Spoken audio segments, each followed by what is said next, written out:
homecoming. Welcome into Camel Call Live, brought to you by the Fighting Camel Club. We are coming to you live from Napper Tandy's Public House and Restaurant in downtown Angier, our new home. Happy homecoming. I'm Chris Ameyer. We have a great show for you tonight. Head football coach Braxton Harris is here as we are getting set for 3 of the final 5 games of the season. We'll be right here at home, including the homecoming game that's coming up this Saturday at 4 versus NC-A&T. And believe it or not, folks, we are just 11 days away from basketball. Basketball will be back in Bowie's Creek. The season begins with the men's-women's doubleheader on November 4th. And to get us revved up for the season, our head women's basketball coach, Ronny Fisher, will be here for the last half hour of the show. Also, a ticket giveaway for an upcoming Campbell football game. And speaking of football, Braxton Harris is here alongside. And, Coach, a month is a long time when it comes to the football season. Since we last talked, you've had a win, a bye week, and last week you went toe-to-toe with the number 15th ranked team in the country at William & Mary. You fell 35-28, but what a battle it was for you and your team in Williamsburg. Yeah, you know, a month is an eternity in the game of football. A lot changes in that amount of time, and we've had a lot of growth in that time in the last 4 weeks, and seen a lot of that growth out of our young men. We want to be able to continue to be able to push forward that. You know, I was really proud of how they handled the bye week, obviously coming off the Central loss. Everybody in our organization was disappointed with that performance that we put out there. And then they came back and they went to work in that bye week. We got a lot of really good things out of the bye week as far as fundamentals. But then we also got to get out and start recruiting and be able to kind of spread the message of Campbell football to our footprint into Virginia, into North Carolina, South Carolina, and Georgia. And so that was exciting to be able to see. And then they came back against William & Mary, and, you know, we have a ton of respect for William & Mary. And we want William & Mary and Campbell, when those two play, that we want that to be a really big ball game for years to come. And we're really excited about what they were able to go compete toe-to-toe. We just made too many mistakes to beat a good football team. And Coach London's in year 6 there, and the program that they've built, we want to be like that in that piece. And so great for us to be able to compare where we're at in year 1 versus where William & Mary is. And so that's the great thing about the CAA. You don't have to wonder where you fit in. You get to go play football on Saturday. Yeah, absolutely. You know, so many bright spots from that game. Again, losing by 7 points to the 15th ranked team in the country. But offensively, Chad Masco, he was 30 for 39 through the air, 320 yards passing, 4 TDs. Coming into that game, Coach, William & Mary was one of the best pass defenses in the entire nation. They were in the top 10 in pass defense. How impressed are you of what your offense did through the air? Yeah, you know, I thought our offense did a really good job executing. I thought our offensive coaching staff did a great job. Matt Kubik did a great job of getting those guys ready to play. I also think it shows Chad's growth. Like, that's start number 7 for him, right, in his career. And you're able to see him perform in that big environment in a big arena right there, and he was able to make plays. I think it also shows you the versatility and the number of weapons that we do have on our offensive side of the ball. You saw Randall King, who's a young freshman from northern Nash County right up the road. I think he had 8 catches in that ball game, and it was kind of a coming-out party for him in that spot, and he did a great job. And so you're talking about a freshman, you're talking about a sophomore, and talking about junior, and you know, it's really exciting to see what that continues to grow to. Well, I'm glad you mentioned that because there were 4 receivers that had 6 catches at least, including that true freshman. You talk about going and recruiting. A lot of people don't know this, but one of the first things you did your first month here on the job is you and your coaches went to pretty much every high school in the entire area. You went all over North Carolina, and, boy, Rocky Mount right up the road. He is a true freshman. You told me, you watch, he's going to be special by the middle of the year. He'll do it, and he certainly did. Yeah, you know, he just keeps getting better every day, and he's a kid that you know, he's a small-town kid, and I think in today's environment, we don't look at those kids the way that we used to, right? Used to, everybody played. You played football, you played basketball, you run track, you do all those things. And he's one of those small-town kids that has competed his whole high school career, and he just goes from sport to compete. My first experience around him is I went and watched him play basketball. And so we're in a small gym and up there and watching him play. And he was the best player on the basketball court, you know, dunking a basketball, doing those things. And so I love that type of kid because I think that type of kid fits Campbell. I think he's excited to be here. He sees this as an opportunity. He's close to home. Family can come watch him play. But then he can develop. The thing about a kid like that you don't realize is what happens when he just gets to focus on football and he gets to train his body in the offseason to be able to go be a great receiver in that spot. Yeah, he is 6'2", long and fast as all get out. And as you said, he was in a basketball all-star game this summer and scored 36 points. I mean, that just tells you the kind of athlete he is. And here's the story about that. That was a week before fall camp.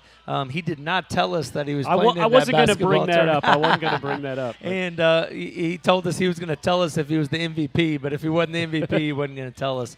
But I love that kid. I grew up in a small town in Texas that you played all your sports, and your best athletes played, and you competed.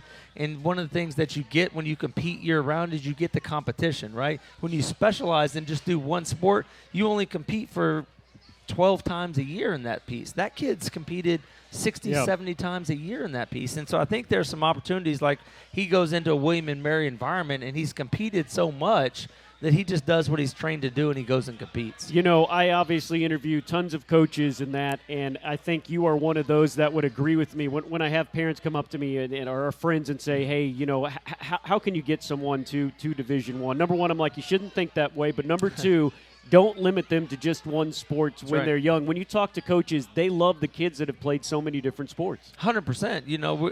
We want kids that are versatile and that are athletic and be able to play different sports because they move differently in those spots. And so that's the exciting thing about him, and his future is really, really bright right here.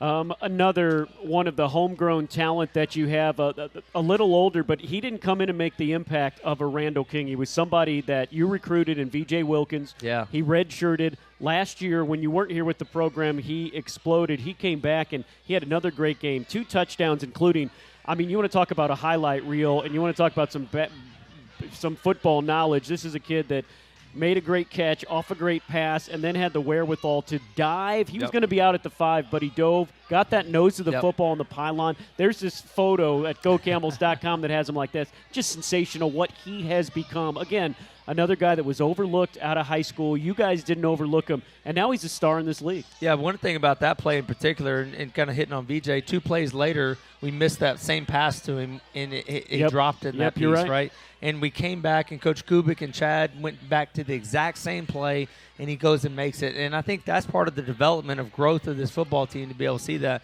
But one thing Camel fans need to see about a VJ Wilkins and see about this team as a whole, VJ was in the transfer portal when I got the job. Yep. Right? VJ believed in the vision that we're trying to be able to build here. He believed in Campbell, and he came back to Campbell in that spot.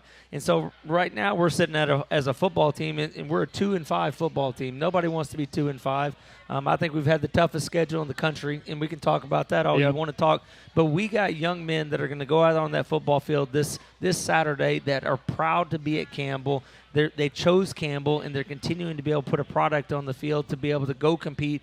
And they want to make sure that this university sees that they're proud to be at Campbell, and we hope this university is going to be proud of those young men. Yeah, no doubt. You mentioned the schedule, so let's say that, because I don't know. An opponent comes, you take it one game at a time or whatever. Liberty, they're FBS and doing what they did basically last year. Of course, a top 20 ranked team. You beat on the road Western Carolina. Rhode Island, one of 2 undefeated teams in the CAA. They're ranked. Stony Brook in the top half of the conference. They're ranked. NC Central, they're ranked. William and Mary, who you just lost to, they're ranked. I don't think there's a team on this schedule who you've lost to that isn't ranked right now. Well, you look at it holistically. We've played 7 football games. And out of those 7, 6 of those have been ranked football teams one way or the other in that piece. And so that's the CAA. That's this league. That's where we're at in that spot. It's not a whole lot of fun to be year one of building a program with that schedule. But I love that our kids are willing to go toe-to-toe right there each and every Saturday against these guys. We're going to find a way to get over the hump, right, if you will, in that piece. And when we do, I think we're right there really close to these guys, and it's exciting. To be in an environment of William and Mary, you're talking about a top 15 team. It's on homecoming. It's a packed house, and we're right there toe-to-toe with those guys in year one. And those kids, the thing I love about our kids, they love the competition. They love to be in the arena in that spot.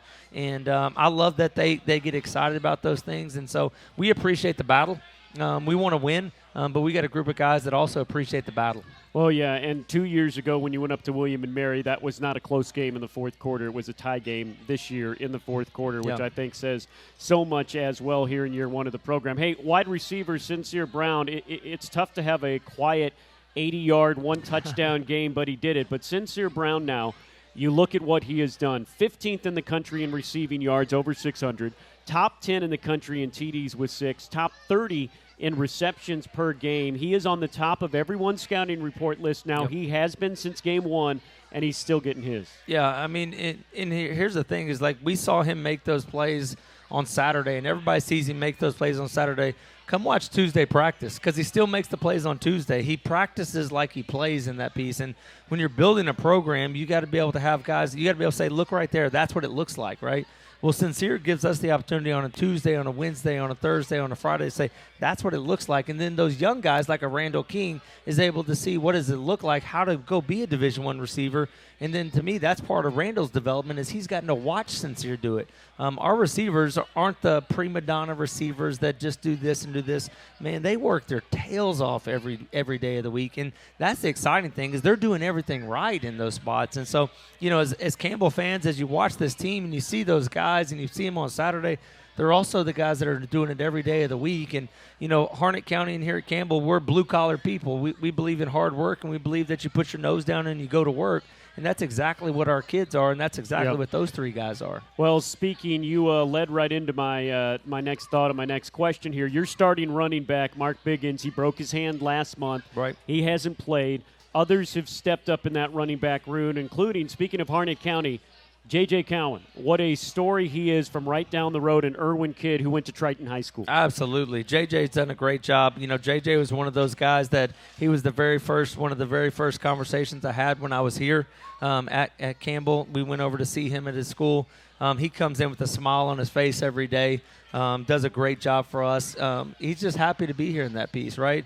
And so, you know, with him being right down the road, you know, he's got a following every week that come to see him. Yes, he does. And, you know, we want homegrown. We want the best in Harnett County. We want them to stay right here and play at Campbell. We want them to see that opportunity that they have here at Campbell. Yeah, and he certainly is making the most of this opportunity. We were in your office the other day talking about this team, and we'll talk a little bit about the injuries, but the injuries have and even haven't crafted this team when you think about you have guys that, look, you're playing true freshmen out there. Yep. They're young. You're playing redshirt freshmen. You know that. But you're also playing guys, your upperclassmen are guys that haven't started that much. That's right. You have a team that just doesn't have a lot of starts under their belt. Yeah, I mean, the other day on the bye week, we stopped and looked at it, and out of our travel roster, we usually travel about 65, 68 kids. 23 of those kids, 23 out of those numbers, they've only been in Bowie's Creek 3 months. They're still trying to figure out where Walmart is, let alone who's playing beside them in those pieces. And so the exciting thing is those kids are staying in the fight. They believe in where they're at. The opportunity to grow, the opportunity to get better is so exciting. Nobody likes the process. Everybody wants the process to happen right now. I want it to happen. Our kids are desperately want it to happen in those spots. But one of the things that's really encouraging is look what this team can grow to these last 5 weeks, how they can get better. They're doubling their starts. They're doubling their experiences. They have the confidence that they've gone and won at the end. They've had the confidence to go toe-to-toe with top 25 teams. They're going to continue to be able to do those things. Absolutely. You know, you go to the defensive side of things. When we talked early in the season, you said, you know, we're not deep at a lot of places. We are deep at linebacker. Of course, that is something dear to your heart. You're a linebacker coach, and you've needed it. You lost Jonathan Melvin, who was a fantastic transfer before the season. C.J. Tillman, who has been just sensational. He is the all-CAA player, has been from them. He's out for the season. But then Jalen Brooks steps in, the North Carolina transfer. Mom and Dad went to Campbell. And after collecting 19 tackles and 3 stops for loss at William & Mary, he is a stats performer, FCS National Defensive Player of this entire week. And that has to make you feel bad that you're without some good guys, but next man up just gets it done for you. Yeah, next time I say I'm deep at a position, please just slap me, kick me, do whatever, make me not say that, right? Because we've gotten to test that to the extreme in that piece. You cannot measure losing a guy like Jonathan Melvin, what he brought to our football team, what he continues to bring. C.J. Tillman, you guys have watched C.J. play for years and how he plays the game. He's one of the best as far as how hard and how passionate he plays the game. But, we're very pleased with the guys that have stepped up. JB had a great week this past week. He continues to be able to do that. Again, you talk about all the stories on this football team. Why should you be excited about this football team? That's a legacy kid, right? Yep. That's a Campbell legacy kid. When you see his dad, I talked to them last week, and he said, Coach, I'm so excited about coming back for homecoming. Yeah. Right? Like, we're being able to connect those people in that spot and then being able to see them perform at that level. And JB's gotten that opportunity, and he's wanted that opportunity. Now he's got it, and he's gotten the snaps. And, man, he's performed in that spot. But note to self, don't ever say we're deep at a position because it's kind of like praying for patience. You don't ever want to pray for patience because God will give you plenty of times and plenty of opportunities to test it out. So shame on me, right? Nope. I think I'm going to use that. Speaking of Jalen Brooks, his dad, Jerry, not only Campbell alum, not only a Campbell wrestler, he will be inducted into the Campbell Hall of Fame coming up in January. His mom went to Campbell as well. They are Campbell Athletics royalty and just sensational. You needed Jalen Brooks to do everything that he did, and he came up with 19 tackles. We have a lot to get to tonight, but if you're listening to us live on the Varsity Sports app or GoCamels.com, get down here. The mascots are here, both of them. We got Gaylord and Gladys. Cheerleaders are here. We're going to give away some tickets tonight. We'll be here until 7:30. We'll be right back. You're listening to Camel Call Live, presented by the Fighting Camel Club from Napper Tandy's in downtown Angier.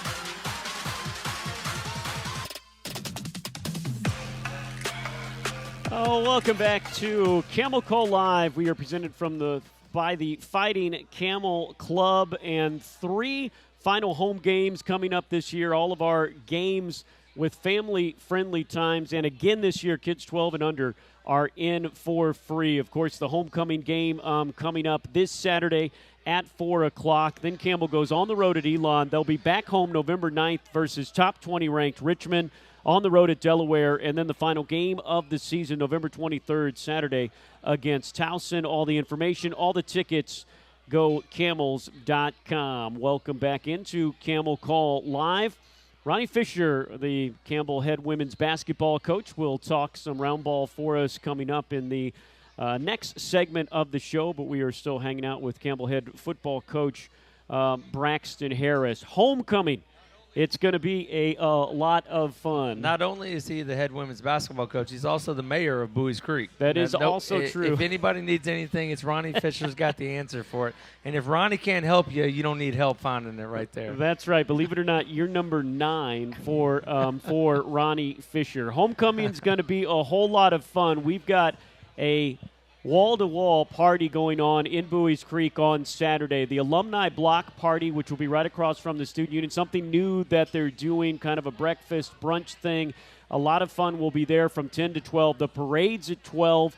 After the parade in downtown Bowie's Creek, Pepsi Tailgate Town opens. There'll be a live band in Pepsi Tailgate Town starting at 1. The wrestling orange and black wrestle-off will be in Tailgate Town right there in front of the football stadium at 2, and then kickoff at 4 p.m. NC A&T is the opponent. This is a CAA game. This is quickly becoming a rivalry between these two teams. What can you tell us about the Aggies this year, Coach? Yeah, they're a good football team.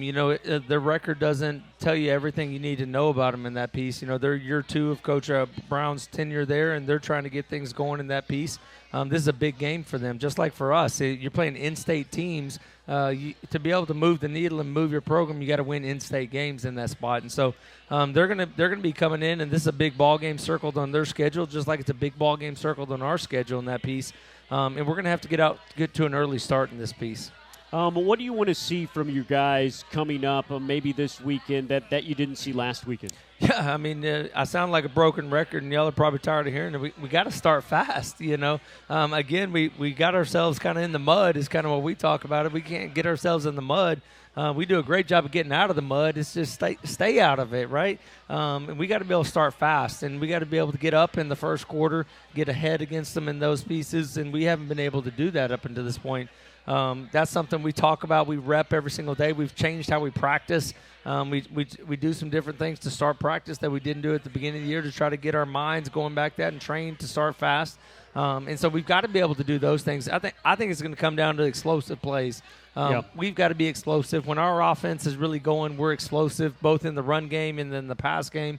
And then when we got to make them drive and go down the field, the length of the field in this piece. And we can't give up explosives on the defensive side. And I think that's where a big piece of the ball game, if you're watching it on Saturday, if the Camels are getting in explosives and we're making them drive the ball 10 plays, we're going to be all right in those spots. And that's what I think it's going to come down to. You know, it's interesting. You mentioned this is a conference opponent, but this is an opponent in your own state. That's right. There are so many fantastic reasons why Campbell moved from the Big South to the CAA, and then people may focus on, well, you have to get on a plane and go to Rhode Island or whatever, but we have a couple of football teams in Elon and NCA&T who you will be playing week in and week out that you can come to the home game at NCA&T. You can go just an hour up in the road and see Campbell at Elon. These are two opponents that are going to be on the schedule every single year, and it's fun because your neighbors up the road, you're recruiting against them, you're playing against them. NCA&T and Elon, they're a couple of teams that we're going to see a lot. Well, you know, that's what the CAA gives you. Everybody looks at the broad scope, but they don't always see the small picture of that piece. You know, you're going to always play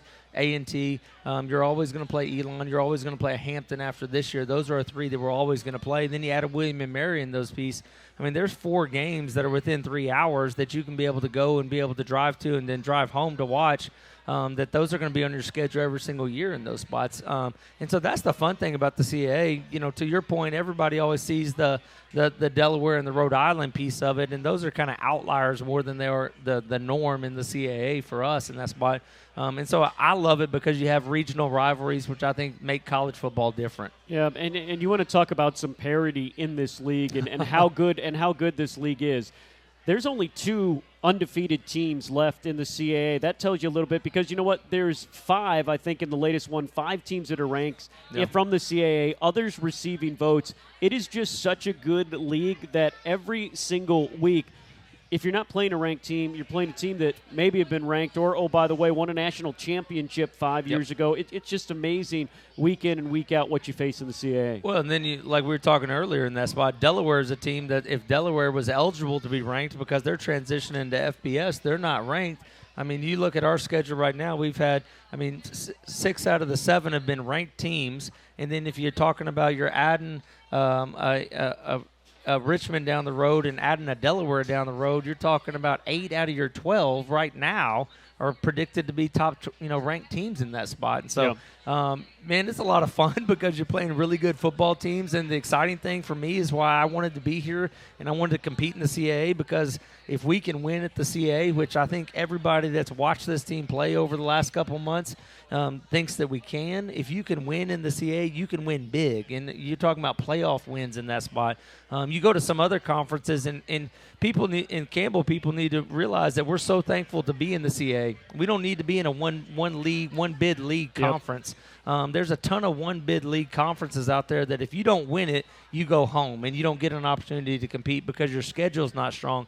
This is a 3 to 4 league bid every year playoff team. And so, yes, there's a lot of scrutiny that goes over conference realignment, and some people it's new to different people. But to see the positives, we ain't in a one-horse town, right? Like this is not a one-league team right here. You're going to have an opportunity in the next 2 to 3 years. We're going to get in the playoffs here because we're in a league that we can go compete, and we've shown that we're able to compete.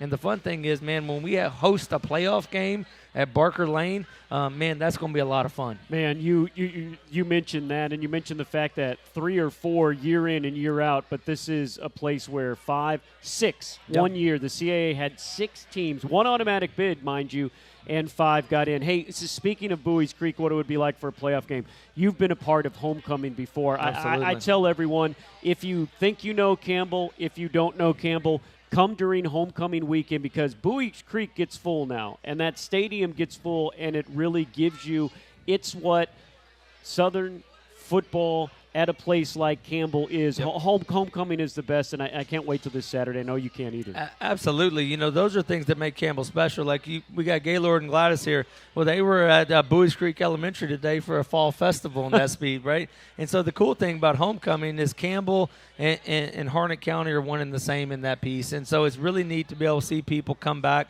We talked today to our young men. Our young men are so blessed that they have the opportunity to receive scholarships to play Division I college football, right? And that our job is to make sure that the alumni, that the fans, that the base they see young men that are grateful for what they have in the opportunity that they have. And so we're so excited that there's going to be a lot of people that this is their first time to watch a Campbell football game. Fun fact, Zach Neto is coming back this weekend for the Winter World Series, and he's going to come talk to our team on Friday. And Zach, I talked to him. He said, Coach, this will be my first Campbell football game on Saturday.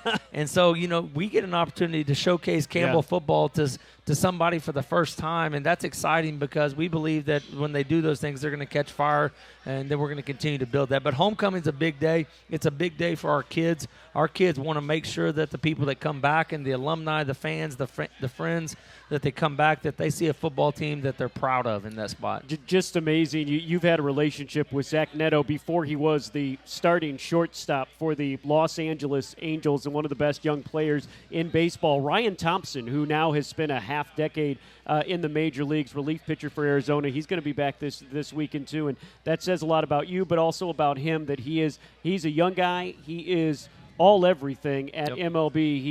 He's going to come and talk to you guys. Well, the thing about Zach that I watched is when I watched him play here at Campbell is Zach was the best player on the field, and he was the best person on the field, right? He was the guy that would talk to the kids all the time in those spots. I remember I had to do a class check when I was an assistant here, and Zach was in that class, and Zach was on time. He'd keep his head down. He just meek, mild, and he just did his thing right there. And so, when the best players are your best people, you got something special, and that's something that I learned from being able to do that, and we're trying to duplicate that within our program. But I think that's what Campbell's about. We need to celebrate people that are great Camels, that have done a great job, that are continuing to be able to do that. It doesn't matter what sport it is. We got an opportunity to have, the orange and black wrestle off, which is a great opportunity, and Coach Sendez is moving it over to the tailgate in that spot. I think seeing all those things come together, that's who Campbell is. Doesn't mean things are always easy. Doesn't mean things are always going to go smoothly. But the thing about this community and these people is that we're going to band together, and we're going to find a way to continue to advance Campbell and to be able to make it the best that it can be. And we know that the future is really bright here at Campbell. The future is bright, and so are you. Thank you so much, Coach Braxton Harris. His Camels back on the field at home, homecoming, 4 o'clock against NC-A&T this Saturday. Coach, thanks so much. I really appreciate it. Sounds good. See you Saturday. All right, coming up after the break, we're going to talk basketball as Campbell basketball tips off in a week and a half. We'll have women's basketball coach Ronny Fisher. That's coming up after the break. This is Camel Call Live from the Napper Tandy's in downtown Angier.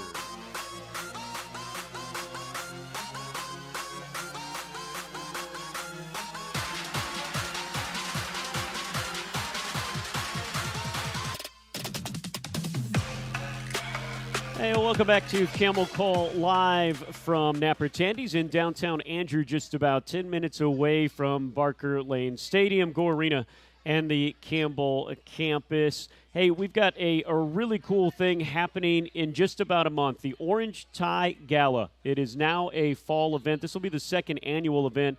We want you to enjoy dinner, drinks, and a one-of-a-kind silent and a live auction this year, auctioning away one-of-a-kind items and experiences. The Orange Tie Gala, it really celebrates the achievements in Campbell athletics, both on and off the field of competition, while providing support for student-athlete scholarships. For tickets, head to GoCamels.com and hit the Orange Tie Gala button that is at the top of the page. A lot going on. We will have soccer this Sunday, last home game of the year for the women's soccer team, as they will take on Charleston in a pivotal matchup that will take place 1 o'clock on Sunday. Our wrestling team begins the season on Halloween. They will be on UFC Fight Pass as they go all the way to Wyoming to wrestle in that barn again, as it should be fun. Men's soccer home for the final time this last week. And then, believe it or not, folks, a week from this Monday, just 11 days away, we will have basketball back in Buies Creek. And joining me now in his 9th year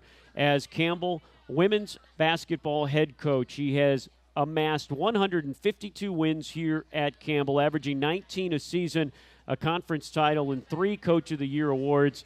He is Ronny Fisher. And, Coach, this time you're so close but so far away from the beginning of the season. Your thoughts as you get ready for year number 9 here at Campbell? Yeah, well, thank you, Chris. We're just so excited to get going. It's when I came over here, it's a great time of year. Like listening to Coach Harris talk. I mean, nothing like football this time of year. We got homecoming this weekend. You got all the soccer's playing, volleyball. You got World Series. Yeah. NBA's starting up, and college basketball is here. So it's a wonderful time of year to be a sports fan. And we've been practicing really hard. We had a scrimmage Sunday, and really looking forward to kicking the season off. Yeah, Coach. The headline for your team this year, after being so experienced, so veteran for so long, you had some players on your team last year that were here for 6 years, that were here for 5 years, that were here for 4 years. They have moved on. They have gotten their degrees and gone on out of eligibility, and you have some really, really exciting young talent this year. Yeah, we just like you said, we lost 7 seniors last year that really had tremendous careers. With them went about 70% of our scoring, 70% of our rebounding, and we brought in 5 freshmen, and we have 3 sophomores. So we've got a really, really young team, the youngest team I've had since I've been at Campbell. But they're a lot of fun to be around, and I love the things they can do. It's the fastest team I've had, and I said the other day they're really fast, but they don't know where they're running right now. So we've got to get that figured out. But I think it's going to be it's going to be a neat journey, and can't wait to take it with them. You talk about this team, and you have had some fast teams. As having one of your fastest, when you think about what you can do with that on the defensive end as well as the offensive end, it's got to be exciting. It is, and that's what we're trying to do right now. We're trying to really establish how hard we have to play and how we compete on offense and defense. And in the past, we've competed on the defensive end, but maybe not in transition as much. And this year we're going to compete on the defensive end and really compete on offense in transition to try to get some easy baskets and pick up full court and do some things we really haven't been doing in the past few years. You are young, but you do return some very familiar faces, some good players that are going to anchor this team, and it starts with Gemma Nunez. She played 33 minutes a game, led you guys in assists and steals and minutes, and she's back. Yeah, she's, as a coach, you want a point guard that's an extension of you on the court, and that's what Gemma is. She knows that I love toughness, and she's one of the toughest kids I've ever coached, and she's an unbelievable defender, and she literally leaves it all on the floor, not just every game, but every practice. I have to slow her down in practice, like, Gemma, it's okay, and that starts our team out, and when your point guard has that mentality, others follow. So she's doing a great job of leading, and she's a warrior, and she can do a lot of things. She handles it. She's got a great assist turnover ratio. She can score, but she really loves running the team and leading the team. Well, for Ronny Fisher to say that's the toughest player that he's ever coached, that is something right there. Hey, you want to talk about speed from the land down under? You're Australian, Audrey Fuller, one of the fastest players I know you've ever had. To have her back and her skills, that's going to be important this year too. It is. Audrey is a senior that has played some important minutes, and she's played the point, she's played the wing, and she competes. She competes, and she's extremely fast, like you said. And also this year she's taken on a role of leadership that she hasn't been doing, and she's leading on both ends, and she's shooting the ball well. So. What's cool about it, though, is Audrey, I don't know that she's the fastest player on the team this year. Wow, so really? We've got a couple of freshmen that are pretty fast. So it's awesome, and our team speed has increased, and that helps Audrey because Audrey likes getting out and going, and you don't want to be the only one running. So she's had to play more of a support role with all the stars that you've had on your team over the last couple of years. But I'm telling you what, Gianni Boone, you get the feeling that she's going to explode this year, don't you? Yeah, I love Gigi, and she's one of the best players, the best one-on-one players getting the ball to the rim that I've had. And she's getting stronger. She's getting more confident. And she needs to take that next step for us to be successful this year. And she's a kid that I think can average 12, 15 points a game. And I think she's accepting that role. And she's worked really hard. She's in better shape, and her defense has gotten better too. So hopefully she'll continue to improve and be ready to go. I'm going to brag on you a little bit here. And Tristan Elledge gave me these great nuggets for today. But you talk about defense, and this statistics, folks, will let you know in one sentence how good Ronny Fisher's defense is. Campbell is the only program in the nation, all of Division I, the Power Fives, the Power Fours, however you want to say it, is the only program in the nation to be ranked in the top 25 in scoring defense in each of the past 8 years. Not South Carolina, not UConn, not Notre Dame. Campbell, the only program in the nation to be ranked in the top 25. It gets better, folks. In the Ronny Fisher era, Campbell has held 41 opponents to 40 points or less and 103 opponents to 50 points or less. Last season, Campbell's ranked 8th nationally and 1st in the CAA in scoring defense, allowing a measly 55.1 points per game. Coach, in a college basketball game that leans towards scoring, they make the rules so it's easier to score. They move around the three-point line so it's easier to score. How have you been able to create such consistency on the defensive end? Yeah, well, I think it starts in recruiting, and we've really bought into recruiting kids that are tough, that want to be a team. And I think you can look at teams, and you can look at their defense and tell how good a team they are, because you usually don't get your name in the paper because you play good defense. Yeah. So you have to be part of something bigger than yourself. And our kids have bought in and realized that in this culture, this is who we are. We're going to defend, and when you defend, it's going to give you a chance to win every night, even if you don't play so well offensively. So the biggest thing, though, is just recruiting solid kids that have a great work ethic and want to serve each other and play their butt off on the defensive end. So every year they amaze me at how hard they've played, and we demanded it, and they've taken it, and the standard is there and it's set, and we're not going to fall below it. That's our goal. But we haven't had this many young players either in the past 8 years. So. When you have a young team like that, you are a coach that have been doing this for decades now. You've had a lot of success. You know coming in what younger players mean, that transition from high school to college. How do you have to approach things, especially at the beginning here with such a young team? Yeah, well, we have a meeting on the first day, and we sit around a table, and we talk that every player on our team is an owner. We have no renters on our team, right? So we set our standards that we're going to go by, and we talk about each defensive standard, what's expected. And then from day one, when we step on the court, if the standard's not reached, I kindly let them know about it, right? And not only do I, but the upperclassmen, that's where Audrey and Gigi and Gemma and Courtney and some of our older kids, they understand the standards that are expected, and we've had really good leadership through the years, and we don't – if you're not going hard or you're not doing it the right way, then you're not going to play, or we're got to do something to get your attention. So it's about holding accountability to standards, and the players, I don't know they like it every day, but after they see the results, they take on that personality. And so it's been neat to have that and see it play out. Another very great thing about your program, especially in this day and age. Look, I was talking about people that have been in your program for 6 years, for 5 years, for 4 years. That does not happen in Division I college basketball in the transfer portal era. You are able to recruit these kids, improve them, win, and then keep them here. You did not have to go into the portal this year to get any kids. You're one of just 6 programs that didn't do that. Number one, how have you been able to create an environment and a program where people come, people stay, people get better? Yeah, well, I think the first thing is Campbell University itself is such an amazing place, and you have the people here and the education.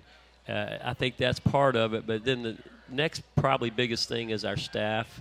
We have an amazing assistant coaches that have been with us and stayed here, and they have a culture. Our players enjoy being around all of our other coaches. I don't know about me, but they enjoy being around them.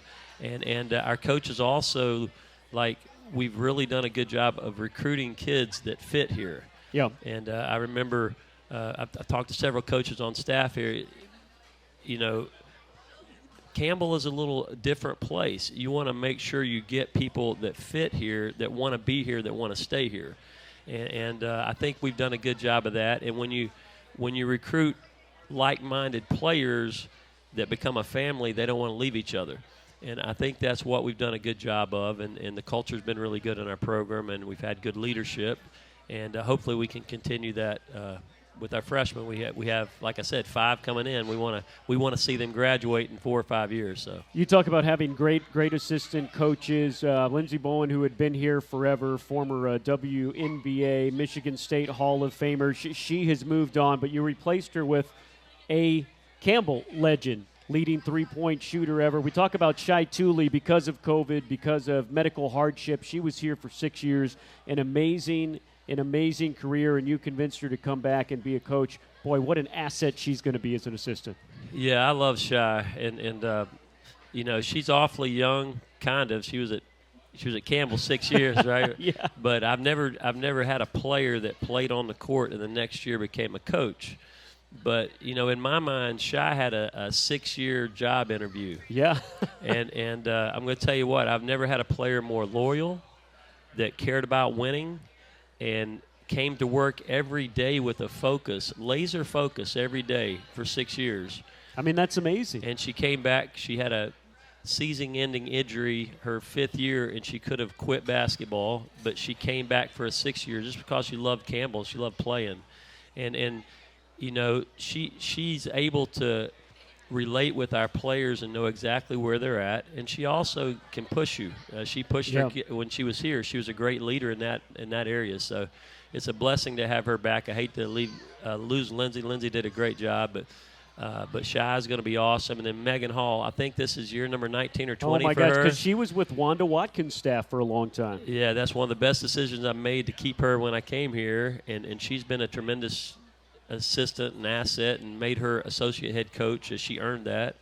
And then Lakeisha is a tremendous Lakeisha Gregory is a tremendous coach too. She's been here a couple years now, and she stepped up when Coach Bowen took off. And then we just have a really good staff, and Trevor and Taylor both are amazing in the ops positions, and just solid people that I would want my kids to be around, and I think our players really like them. You mentioned there Wanda Watkins. We talked about Coach Hall being on the staff. Of course, the floor named after her last year, and you and our AD, Hannah Bazemore, were the first to behind the charge for that. And then Wanda, tomorrow night, is going to be honored as a distinguished alumni, one of the highest honors you can get at Campbell. It's just amazing how she keeps being a part of this program. It is, and I'll be there. I have my ticket, and she's meant so much to me. It was such a blessing for her to become an administrator after she finished coaching. She was an amazing coach. I competed against her. She's a tremendous coach, but as an administrator, somebody that I could go to and talk, that really knew exactly what I was going through and gave tremendous advice. And if you've ever heard her on a broadcast, she's so awesome. She's so positive, and I mean, she loves Campbell, and she's given her heart and soul to this place. So she deserves a ton of awards, and I'm really excited for her tomorrow to get that award, and I look forward to being there. Yeah, it's exciting. I told her when she said she was going to retire, I said, you know, now you can. I understand if you're retired, if you don't want to come back and be the color analyst anymore. I'm like, I'm going to offer you. You tell me what you want to do. And she came to me the other day. She's like, I'm doing all the non-conference games so far, probably all the ones in the conference, but I'll commit to that. So Wanda Watkins will be back on the broadcast on Flow College, which will be sensational. That's and awesome. So much fun. Yep. Let's take a look at this schedule. Once again, Coach Fisher, you've done what you usually do with your women's basketball team. You test them big time. You will open up against Mount Olive on the season opener on November 4th. Then you go at Western Carolina. You're home against High Point, rival, traditional power in the Big South. Then at home against ETSU. That is quite a first couple weeks of basketball. Yeah, it is. It is. I don't even like thinking about it. We're just worried about tomorrow right now. That's but right. But we do have our non-conference slate it's the hardest we've ever had. You haven't even got to the 3 ACC teams on there. I know. And I've got the youngest team and the hardest schedule. But our league is so good, and I don't know. Hearing Coach Harris talk about football league, I know how good it is. It's so similar to women's basketball. Yeah. We had 5 teams in postseason this year, and they won. They did very well, and so we have to get ready for that play. And this non-conference schedule is going to be really good. I know you just mentioned we also go down to Georgia State for a MTE. We play 3 teams in 3 days that are good mid-major teams, and then sure you're getting ready to get to the teeth of the schedule. Yeah, it's amazing. You talk about that Thanksgiving tournament. It's Furman, it's Purdue, Fort Wayne, and then it's at Georgia State. You mentioned 3 ACC teams, at Miami, at Wake Forest, and at Virginia Tech. What is it like for the student athlete? What is it like to go and play those games against the nation's best? Our players absolutely love it. Last year we went down to Central Florida, and man, we played well, and we led for yes, you did. literally to the last second, and we got beat by 1 down there. But our kids love that challenge, and you have to learn to compete at a higher level, and that's what you want as an athlete. Is you want to be pushed to be your best. So we're looking forward to those games, and they make us better. And like I said, the end game is being ready for that conference tournament, and we play in a tremendous, in Washington, D.C. in the conference tournament, the same arena the Mystics play in. It's a beautiful arena, and it all points to that, and that's why we have the schedule we have. In your first year in the CAA, what did you notice about that league? You mentioned how good they were, the 6 teams in postseason play in that. Well, what did you notice night in and night out in that league? Yeah, two things. It's a much more physical league than the Big South, tremendously more physical, and from top to bottom, their parity is unbelievable. Like last year, there were 5 teams that made the postseason, and only one of the 5 were voted in the top 4 in the preseason rankings. Wow! And like Drexel, I mean, they were 1 game over 500, and they won the league. And so the parity and top to bottom, it's really good. Every night it's like a championship game, and you got to be ready to go. Coach, we mentioned this when we had lunch last week, the fact that, I look in the mirror, I can see that I've gotten a little older. I'm starting season number 14 here. But when I see Coach's kids, who were kids, like your little boy who now is a teenager, I know, man, I've been here for a while, and we've been very thankful and lucky to have coaches like you here for a while. Tell us about what your family's doing right now. You had a big summer. Yeah, we did. I don't want to hear you talk about getting old. Look at your hair. Look at my hair. I mean, come on, But we, my wife back there, Julie's in the back here. She's been an amazing wife. We just celebrated our 31st wedding anniversary last week. Come on now. All right. Yeah, it was, and we have 3 amazing kids. My oldest son, Harrison, he's in grad school at Clemson. He's getting his doctorate there, and he got married this summer. His wife is in grad school with him there. And this past weekend, they were up in Tennessee, watched the Tennessee and Alabama game, so he was loving that orange. And then my daughter, Sydney, she is in Chattanooga. She got married this summer as well. So 2 of our kids got married. And she's a kindergarten teacher up there, and is in her 2nd year. Absolutely loves it. And then Jake, our youngest, we had a little 10-year separation there, but Jake will turn 15 next month, and he's doing awesome. Loves playing basketball, and he also loves playing guitar. Yeah. And he didn't get that from me, either one of them. But we've been blessed. We got an amazing family, and my wife is. If you ever see the life of a coach's wife, until you really see it, you don't understand how. And she's been the rock in our family, so it's awesome. Well, an amazing coach, an amazing family. You've had chances to go other places. You've chose to stay here. You've chose to raise your family here. You've chose to embrace this community. Why has Campbell been the place for you?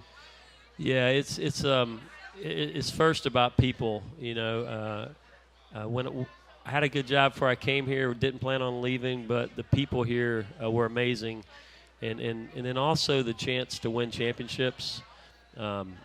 I'm kind of hopefully not too close to the end, but the second half of my coaching career, I want to go to a place where every year we have a chance to win a championship, and I felt like we had that at Campbell, and we've had a chance to win a couple, and now it's time to win it in another league. But I love the people here and winning, and just also it's a place that just fits me and my wife. And we have a great church, and just we are ingrained in the fabric of this community and just love it here. Well, thank you so much, Coach. Thank you for stopping by. A busy time of year, and we can't wait to see you guys starting the season in a week and a half. Thank you, Chris. Hope everybody knows that's a 5:30 start, too. We'd love to have you out there next Monday, a week from Monday. That's right. Yeah. I was just about to say that. Campbell, head women's basketball coach Ronny Fisher. It's a women's-men doubleheader, 5:30. The women tip off the season against Mount Olive. Campbell's men will trail with Pfeiffer 30 minutes after 1. Get you in for both. Season tickets on sale now at gocamels.com. For Braxton Harris, Ronny Fisher, I'm Chris Sameyer saying so long. Thank you so much for listening. Thank you so much for coming out. We will be back here in 2 weeks, 2 Thursdays, because the 4th Thursday of next month is Thanksgiving. So we'll see you back here at Napper Tandy's in 2 Thursdays. Happy homecoming, everybody. Good night.